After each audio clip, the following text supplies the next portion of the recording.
Hello everyone, welcome to our channel.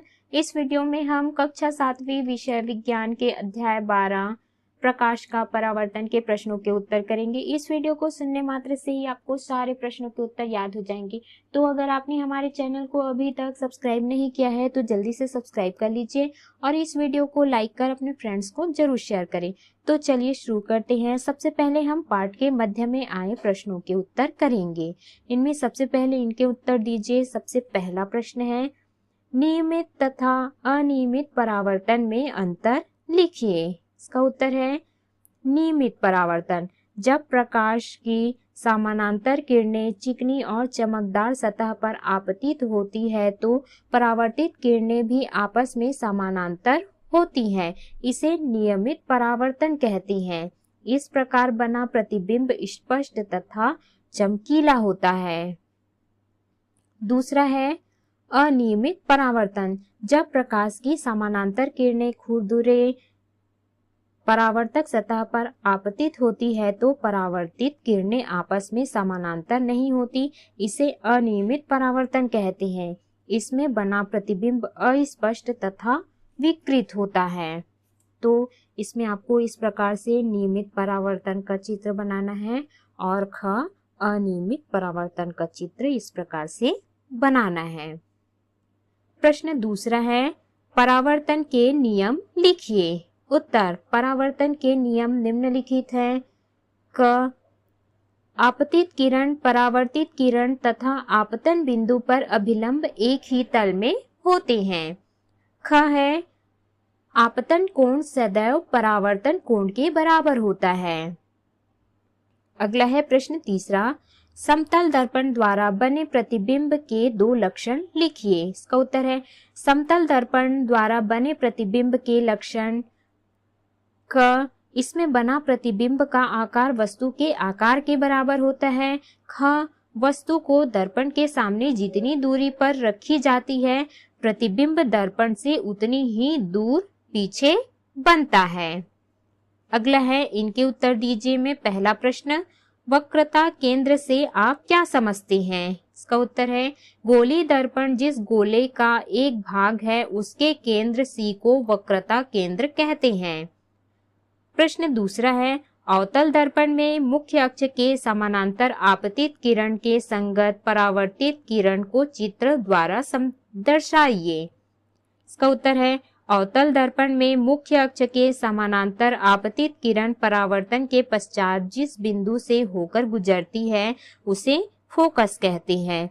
इसके उत्तर में आपको इस प्रकार से चित्र बनाना है। चित्र क और चित्र ख, चित्र ग और चित्र घ।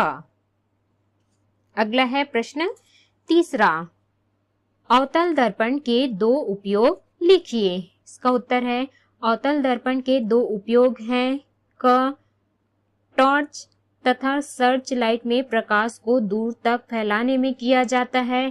ख, दंत विशेषज्ञ अवतल दर्पण का प्रयोग दांतों को बड़ा प्रतिबिंब प्राप्त कर रूप की जानकारी प्राप्त करने के लिए करते हैं। ग, दाढ़ी बनाने में। अगला है अभ्यास के प्रश्नों के उत्तर। प्रश्न पहला, सही विकल्प चुनकर लिखिए। पहला, परावर्तन कोण का कोण होता है। इसका उत्तर है, परावर्तित किरण और दर्पण की सतह पर खींचे गए अभिलंब के बीच का कोण। दूसरा है, एक समतल दर्पण में आपतन कोण होगा। इसका उत्तर है, परावर्तन कोण के बराबर। तीसरा है, समतल दर्पण द्वारा बने प्रतिबिंब की प्रकृति होती है। तो इसका सही उत्तर आ जाएगा उपर्युक्त सभी। चौथा, गोली दर्पण की फोकस दूरी। इसका उत्तर है, वक्रता त्रिज्या की आधी होती है। पांचवा है, वाहन चालक पीछे के दृश्य देखने हेतु उपयोग करते हैं। इसका उत्तर है, उत्तल दर्पण। प्रश्न दूसरा है, उचित संबंध जोड़िए। तो यहाँ पर हमको उचित संबंध जोड़ना है। पहला है, नियमित परावर्तन चिकनी सतह, अनियमित परावर्तन खुरदुरी सतह, वास्तविक प्रतिबिंब उल्टा प्रतिबिंब, आभासी प्रतिबिंब, सीधा प्रतिबिंब, समतल दर्पण, समान आकार का प्रतिबिंब। अगला है प्रश्न तीसरा, निम्न प्रश्नों के उत्तर दीजिए। प्रश्न पहला, पार्श्व परिवर्तन से आप क्या समझते हैं? इसका उत्तर है पार्श्व परिवर्तन में समतल दर्पण में बनने वाला प्रतिबिंब का दायां भाग वस्तु का बायां भाग और प्रतिबिंब का बायां भाग वस्तु का दायां भाग होता है। यही पार्श्व परिवर्तन है। जैसे यहाँ पर हम देख सकते हैं कमल यहाँ पे दर्पण में हमको इस प्रकार से दिखाई देगा। प्रश्न दूसरा, प्रकाश का परावर्तन किसे कहते हैं? इसका उत्तर है जब प्रकाश की किरणें किसी चमकदार सतह से टकराती है और पुनः उसी माध्यम से लौट आती हैं, तब इस क्रिया को प्रकाश का परावर्तन कहते हैं। अगला है प्रश्न तीसरा, किसी अवतल दर्पण की वक्रता केंद्र कैसे ज्ञात करेंगे? इसका उत्तर है अवतल दर्पण का वक्रता केंद्र दर्पण के परावर्तन तल के सामने की ओर होता है। यह गोली दर्पण जिस गोले का एक भाग होता है उसके केंद्र पर होता है। अगला है प्रश्न चौथा, उत्तल दर्पण के दो उपयोग लिखिए। इसका उत्तर है उत्तल दर्पण के दो उपयोग निम्न हैं। पहला, वाहनों में ड्राइवरों द्वारा अपने पीछे के वाहनों को देखने के लिए। दूसरा, किसी बड़ी वस्तु का छोटा प्रतिबिंब प्राप्त करने के लिए।